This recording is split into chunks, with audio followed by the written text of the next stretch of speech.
Why is it taking forever to go live? Okay, there we go. You want to sleep, right? Got the blankie over you? It's precious now. It's pretty nice. I can keep. Okay. Yeah, maybe I'll sit on the floor here. Okay. Hi, everybody. Sit on the floor here so you can see these two crazy. That's adorable. That's freaking adorable. You see her? Look at that. You're so cozy. Oh my god, yes. It's hilarious. All right. So, anyway, hi. We're going to read 3 of our not Halloween. Halloween's over here. One we have is the Bernstein Bears Give Thanks. And we've got just a special Thanksgiving by Mr. Mayer, and then a Charlie Brown Thanksgiving. So, Dale, which of these do you want? Okay. All right. The Berenstain Bears Give Thanks. Okay.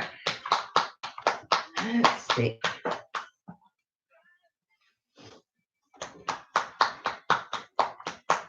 Oh, they've got a little verse from the Bible.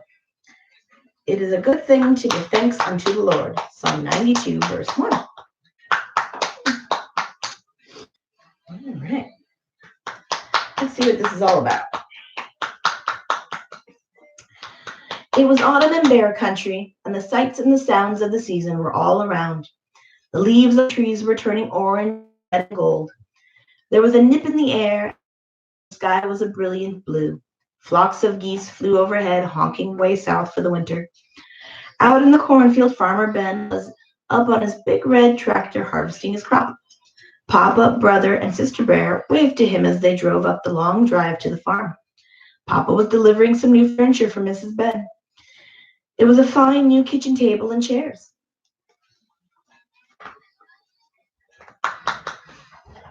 Ben climbed down from his tractor and went to meet them at the farmhouse. Papa and the cubs unloaded the table and chairs and carried them inside. Mrs. Ben was pleased. "My, don't they look nice?" she said.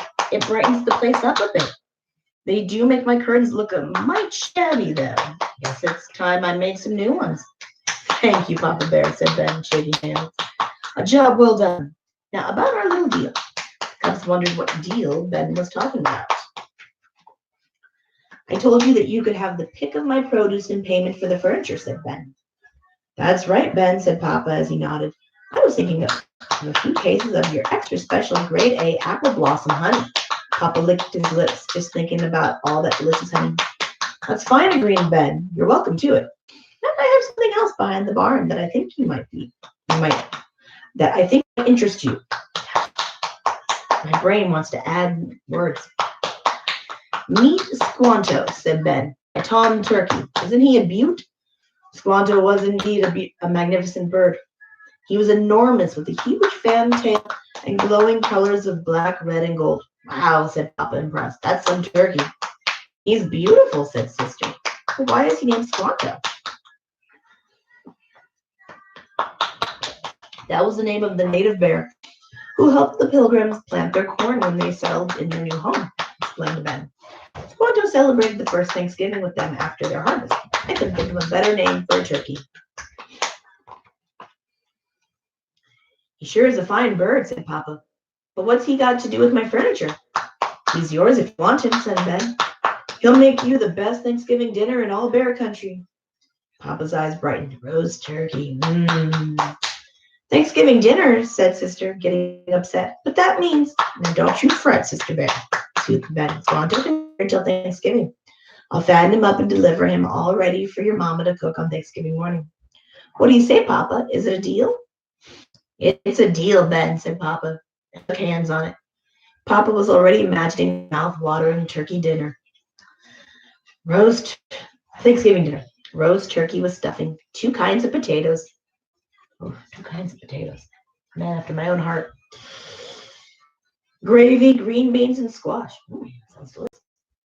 And dessert, pumpkin pie with cream, and maybe some ice cream on top. Yum. Sounds all very yummy. Sister Bear wasn't so sure she liked the sound of all this. She had never met her Thanksgiving dinner before. It made things more personal. And Squanto was such a beautiful bird. She liked him a lot. You know, Papa, she said as they drove home, I don't think having Squanto for Thanksgiving dinner is such a good idea. I think he would make a nice pet. A pet? Said Papa in surprise. Who ever heard of a turkey for a pet? Why not? Asked Sister. Lots of cubs have unusual pets. Barry Bruin has a raccoon. That's a little odd. Lizzie Bruin has a goat. A little less odd. And Too Tall Grizzly has a snake. Why couldn't I have a turkey? Papa thought of that roast turkey Thanksgiving dinner with all the trimmings. These just don't make good pets, he said. And that's all there is to it. Sister still didn't like the idea of Squanto being a Thanksgiving dinner. What you chewing? The remains of your wubba? Okay. Hi, good sir. Can I help you? I see you're very pleased with yourself. Yes. I see. Yeah, baby. I see. All right, old man. Oh, my good.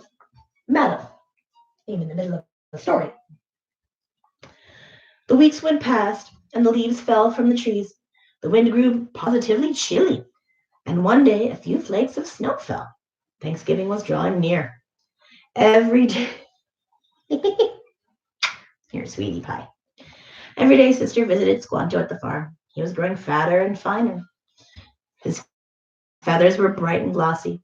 When he spread his tail, he looked like a big black, red, and gold peacock. The closer he got to things, the sadder Sister got. She liked Squanto more and more each day. Mama noticed that Sister was down in the dumps. You know, Sister, said Mama, putting her arm around her shoulder. Papa's right. Turkeys don't make very good pets. They aren't like dogs or cats. You can't play with them or run and jump with them. They're just farm animals. I know, Sister sighed. But I still like Squanto. He's so pretty. Mama grew thoughtful. She saw that Sister was really serious about this. Dear, don't worry about it, she said. Papa and I will talk it over, and I'm sure we can work out something. Sister brightened up. Really, she said. You mean we won't have Squanto for Thanksgiving dinner? We shall see what we shall see, Mama said, smiling. And in the meantime, I have a surprise for you. I've been thinking we should make this Thanksgiving into something extra special. Grizzly Gramps and Gran, Uncle Wilbur, and Aunt Min, and Cousin Fred will be coming over for dinner. I thought we could put on a show for them. A show, said Sister, looking excited. She loved putting on a show. What kind of show? I thought the story of the first Thanksgiving would be appropriate, Mama. It could tell all about how the Pilgrims and the native bears celebrated the first Thanksgiving together hundreds of years ago. Neat, said Sister. Will we have costumes? Of course, said Mama. We can make them ourselves. I have lots of old fabric we can use, but we'll need feathers for the native bear's head dresses. Squanto dropped a lot of tail feathers, said Sister. They're perfect. I've been saving them. She ran upstairs to get her collection of turkey tail feathers. She brought them down to Mama's sewing room. Mama had the P book from the Bear Encyclopedia open to Pilgrims so she could see what their clothes looked like. Remember when we had encyclopedias? Oh. Okay. Apparently my battery's running low. So we'll see how well that works. You're right, dear, said Mama, taking the feathers. These are perfect. But do you know what else we'll need? Sister shook her head. We'll need a script for the play, said Mama. Won't you write one? Me? Certainly, said Mama, getting out her fabric and spreading it out. You know the story of the first Thanksgiving, don't you? I guess so, said Sister. She had heard about it in school over and over again, every November.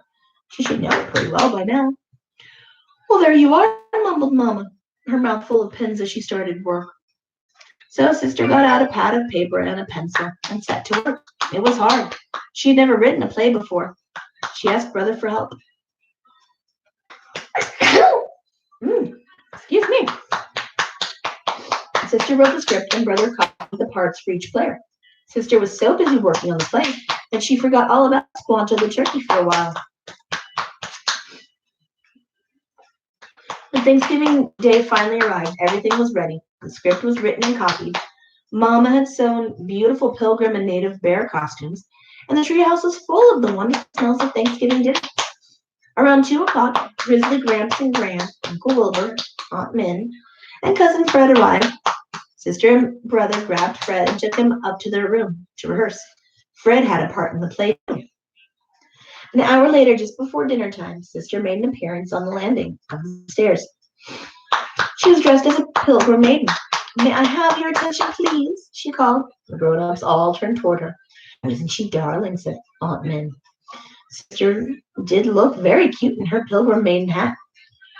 "We will now present the story of the first Thanksgiving," she announced. The grown-ups all applauded and found their seats to watch the play. The pilgrims lived in the old country. They wanted to worship God in the way they believed was right. But the rulers of the old country would not let them do this. The pilgrims decided to leave their home and seek a new land where they could worship in freedom. "I am a pilgrim. I am going on a dangerous journey." "Yes, we are going on a dangerous journey on the ship named the Mayflower. We will try to find the new world. But we are scared. We've never been on the ocean, but we are willing to try." So they went off to find the new world, but it was bad. They got seasick. One morning they spotted land. "Hooray, hooray! Now we can build our new homes." After going to shore, they found a good place to live. They called it Plymouth.